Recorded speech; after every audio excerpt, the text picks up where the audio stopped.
We're going for the big countdown. Well, Five, Oh, four, three, two, one. you're talking of the brand that was initially introduced in 1827. Go on. no. So I'm going to go for a brand that formalized itself. So am I going? Am I Yeah, here more? you Am I go. on? You're on. You're Course. done. So You do it. this history of Partagas spans back approximately 180 years to 1845. Don Jaime Partagas, who came over from That's you. Catalonia in Spain to Cuba. Are you talking over me? No, God forbid. Oh. Don Jaime Partagás came over from Catalonia, Spain, took over some tobacco plantations and a factory which was very famously in the center of Havana. And you can Google all the details, and Usman is going to fill me in on the details. But that he died Oh. in very mysterious circumstances about Dun, dun, 15, 16 dun. years later.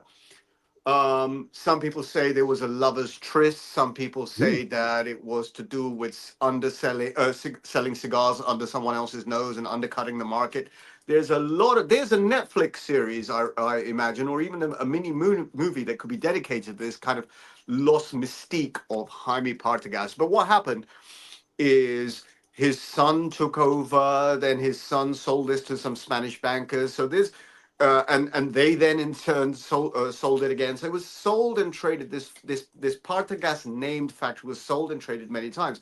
Jaime Partagas himself seems to have, from what research I've done, a considerably nice reputation. He was very good to the tobacco growers, the farmers, etc., etc. And he built a reputation for a slightly exceptional brand of cigars because he focused on the leaves and the blending process, etc., etc. And the reason why, well, one reason why he was good to his farmers and growers and people working in the factory is he's the first person to have known to have employed a lector, someone who would read to the cigar rollers to keep them in a bloody good mood. And if you believe in osmosis, what happens is if people are in a good mood, that translates into their fingers and they produce a better product. Sort of sates them, calms them down. So this is a 180-year-old history, and in about 1960, this factory that had been passed down through various hands, various families, was basically grabbed by Fidel Castro and said, "Look, now you're going to produce this under the government remit." And so, if you're going to study the history of Partagas, so you're going to smoke a Partagas, actually, uh, the thing that you're smoking is something that's very entrenched. It's almost like the central leaf, the ligero in a cigar. If you pull that out, that's the thread that binds the whole that whole cigar history together of cigars in Havana. It's very old. There's no end of vitolas in Partagás. Actually, two of my favorite cigars are Partagás, the Partagás culebras, which is a snake, the three that are intertwined, and one that the Partagás habaneros, not necessarily the most expensive cigars, but the Partagás habaneros that taste like a chili. Um, it's the color red. Perhaps that represents Jaime Partagás's blood. That's I his don't know. I'm Judaism. making That's stuff up in my head. But I always have in my head these sort of exotic stories about where this cigar came from, what ties me to it. And I think it's a very romantic old story about how a brand started. There's no end of Partagás labels. There's a great book if anyone really wants to do a deep dive on Partagás. It's called the Partagás book, which is black with a red band on it. And that is it. I think I did quite well. How long All was right. that? 3 minutes? Four No, we're minutes? not done yet. All right, Guzman, add on to it. Oh, tag team. Okay. Well, Raza, thank you very much. The only couple of other things that I'd like to add more to this is that the brand actually was formulated in 1827. The formality or 1845 is used for calculation purposes because the Partagas factory came into existence at that time. So the brand had been in circulation since 1827, but in 1845, when the factory was there, that is when the brand got more recognition and moving on. For a lot of people who might have visited or might not have visited or something like that, if you go to Cuba, Havana, the new Partagas factory, because they've actually moved after just a few years ago to a new factory. That new factory is, by the fascia of it, is very much kept like the old one to give it the same kind of memorabilia and all of that from that perspective. The very interesting fact is that in 1960s, when there was a very common practice of getting cigars for your own self, or notable people or notable organizations would get cigars specifically for them. Partagas was the factory and the brand which was done the most, in addition to Romeo Julietta's, specifically with the bands for them and in terms of the names for them. So you would find catalogs which will have a lot of cigars by Partagas, which you won't find regularly, but if you come across, you will see they were made specifically for a specific institution, organization, cigar lounge, a person, or something like that.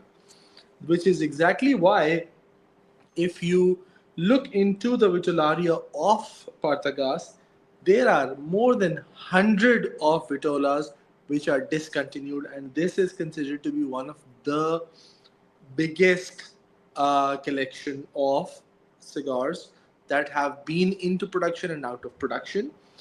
And just, I'm sure many of you know, and Raza definitely knows, we in Pakistan use the term, or we have a very, very famous car. I'm sure most of the South Asian side has Toyota, and Toyota makes a car called Corolla.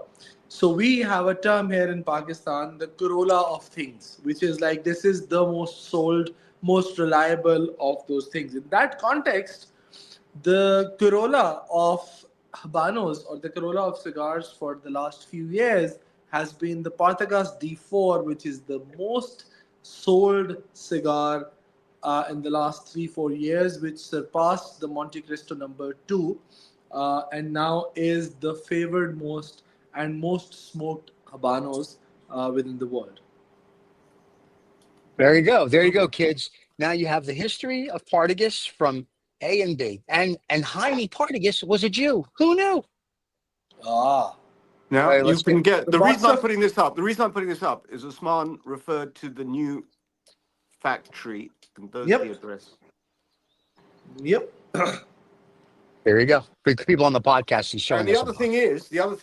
Usman just referred to the Partagas D4 as sort of like the bread and butter of the Yeah. industry. It's very interesting you mentioned that, because it's a Robusto sized cigar. Mm-hmm. And in the UK, in Hunters and Frankel, for the last month and a half, have been running this competition where everyone is blind tasting Robustos to see what is their favorite Robusto. And that competition will culminate in October this year. I'll be very interested to see if it is the D4 by way of taste, because it's blind tasting. If it is the D4 that wins, Well, let's that would see. be interesting. That'll be, because then, because what if it doesn't win? It means that tastes are changing, but it could also mean that the blends have changed. I don't know the answer, right? Well, the Um, blends, the blends have changed for many cigars. In any case, yeah, if you speak to big collectors, if you speak to people in the industry who've been long enough, let's say Edward or AJ, or people like that, or I mean, big collectors who've been out there collecting cigars since the 70s, 80s, and are in that age bracket. Up as per them, the blend of the pre 2000s and the blend after pre 2000 are different. And then there are people who say there are 2008 and 9 onwards the blend has changed, and there are yeah, some who say it does. the blend has changed post 2013, 14. So there are a lot of things around, but since there is no confirmation and there is no specific information out about it, so you can't be certain. Yeah, it's a secretive industry. But Mhm. people like me, who are sort of like McDonald's generation, right? We want a Big Mac to taste like a Big Mac, even 20 years later or halfway around the world, right? That's when you pick up a Absolutely. Galanes, You expect a certain flavor profile, you expect a certain Mhm. smoke, and that's what you want. When it changes, it normally doesn't change for the better.